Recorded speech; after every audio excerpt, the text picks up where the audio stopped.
नमस्कार आप सभी को। एक बार फिर से आप सबका स्वागत है मेरे चैनल में। आज हम बना रहे हैं शिक्षण योजना गणित के लिए जो कक्षा 5 की है। इस शिक्षण योजना के अंतर्गत हमने आज जो टॉपिक लिया है वो है 3 अंकीय गुणा के इबारती प्रश्न। तो आइए देखते हैं कैसे बनी है ये शिक्षण योजना।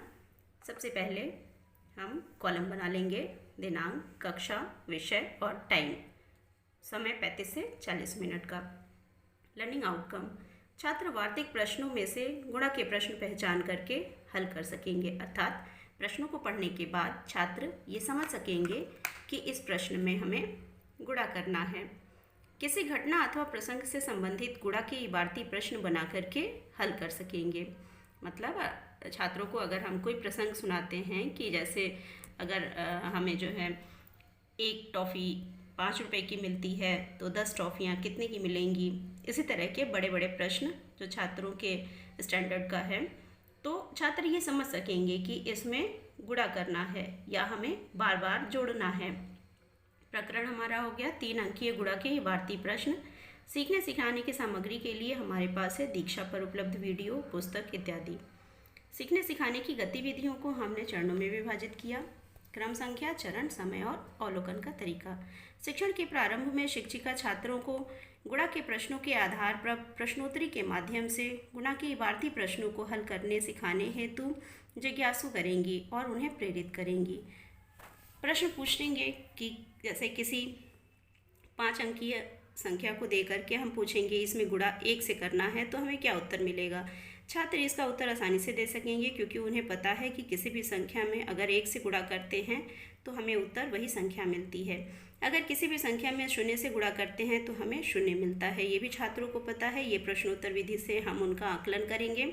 उसके बाद शिक्षिका छात्रों के समक्ष एक प्रश्न रखेंगी कि एक स्कूटर का मूल्य 62,519 रुपये हैं, तो इसलिए ऐसे ही 145 स्कूटर खरीदने के लिए कितने रुपए लेने होंगे।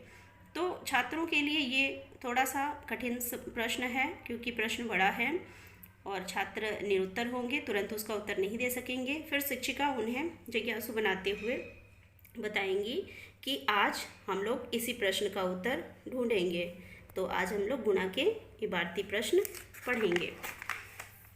आगे शिक्षिका शिक्षण के मध्य में जो प्रश्न बच्चों के सामने रखी हैं उसको हल करने के लिए किस तरह से हम स्टेप बाय स्टेप काम करेंगे इस पे बातचीत करेंगी और छात्रों को बताएंगी कि जो हमने प्रश्न आपके सामने रखा है उसमें जो सबसे पहला स्टेटमेंट है कि एक स्कूटर का मूल्य कितना है, तो जो सबसे पहला स्टेटमेंट है उसी के अकॉर्डिंग हम आगे बढ़ेंगे। और पहला स्टेटमेंट हो गया कि एक स्कूटर का मूल्य 62,519 रुपये है। फिर छात्रों से हम पूछेंगे कि ऐसे ही हमें प्राप्त करना है कि 145 स्कूटर खरीदने के लिए हमें कितने पैसे की आवश्यकता होगी, कितने रुपए की आवश्यकता होगी। तो इसको हम प्रश्न का उत्तर निकालने के लिए छात्रों को बताएंगे कि जब एक स्कूटर का मूल्य इतना है तो हमें 145 स्कूटर खरीदने के लिए इसी मूल्य को 145 बार बार जोड़ना पड़ेगा।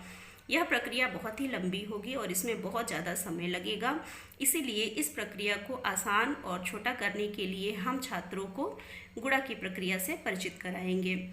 इस प्रकार से हम छात्रों को बताएंगे कि अगर हम 62,519 रुपये में 145 से गुणा कर दें तो जो उत्तर हमें प्राप्त होगा वो उत्तर 145 स्कूटर का मूल्य हो जाएगा, जो कि हम आसानी से निकाल सकते हैं। छात्रों को 5 और 9, 6, 4, 1 इस तरह के सारे पहाड़े उनको याद हैं, तो इस प्रकार से वो आसानी से इसको हल कर पाएंगे। छात्रों को हम एक और विधि बता सकते हैं जिसके अनुसार हम विस्तारित रूप जो छात्रों को पढ़ा चुके हैं पहले, उसके अनुसार हम कार्य करने को बताएंगे उन्हें कि जैसे अगर हमारे पास 62,519 रुपये है तो उसे हम विस्तारित रूप में इस प्रकार से लिख सकते हैं।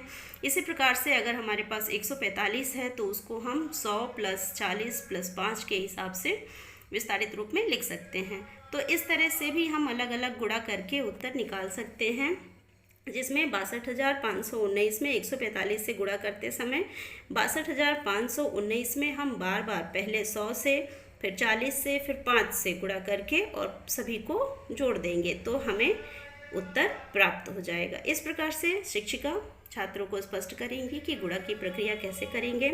शिक्षण के अंत में शिक्षिका इसी प्रकार के और प्रश्न श्यामपट्ट पर लिखेंगी और छात्रों से उससे हल कराएंगी। इस प्रकार से छात्र इस पाठ से परिचित होंगे। अब शिक्षिका छात्रों को पाठ्य पुस्तक तथा कार्य पुस्तिका से गुणा के इबारती प्रश्नों को कॉपी पर हल करके लाने को कहेंगी। इसमें शिक्षिका 5 मिनट का समय लेंगी। और अब शिक्षण की आगामी योजना शिक्षिका बनाएंगी, जिसमें छात्रों को छोटे छोटे ग्रुप्स में बांट करके और उन्हें इन गुणा के प्रश्नों को किस प्रकार से हल करेंगे इसकी प्रैक्टिस करने के लिए गतिविधि की तैयारी करेंगी। शिक्षिका ने पाठ को पढ़ाते समय जो भी काम बच्चों को बताए हैं, जो भी प्रक्रिया बच्चों को बताई है, उसको श्यामपट्ट पर लिखती जाएंगी और इसी को छात्र अपनी कॉपी में लिखेंगे। ये बच्चों का श्यामपट्ट कार्य हो जाएगा।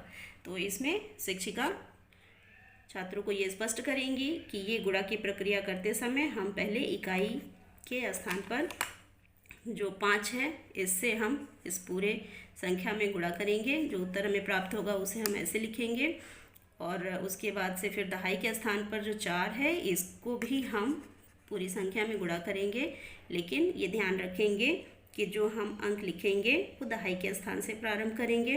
और इसी प्रकार सैकड़ा के स्थान पर जो अंक है उससे हम इस पूरे संख्या में गुणा करेंगे और इसका उत्तर हम यहाँ नीचे लिखेंगे, जो कि सैकड़े के स्थान से प्रारंभ होकर के होगा।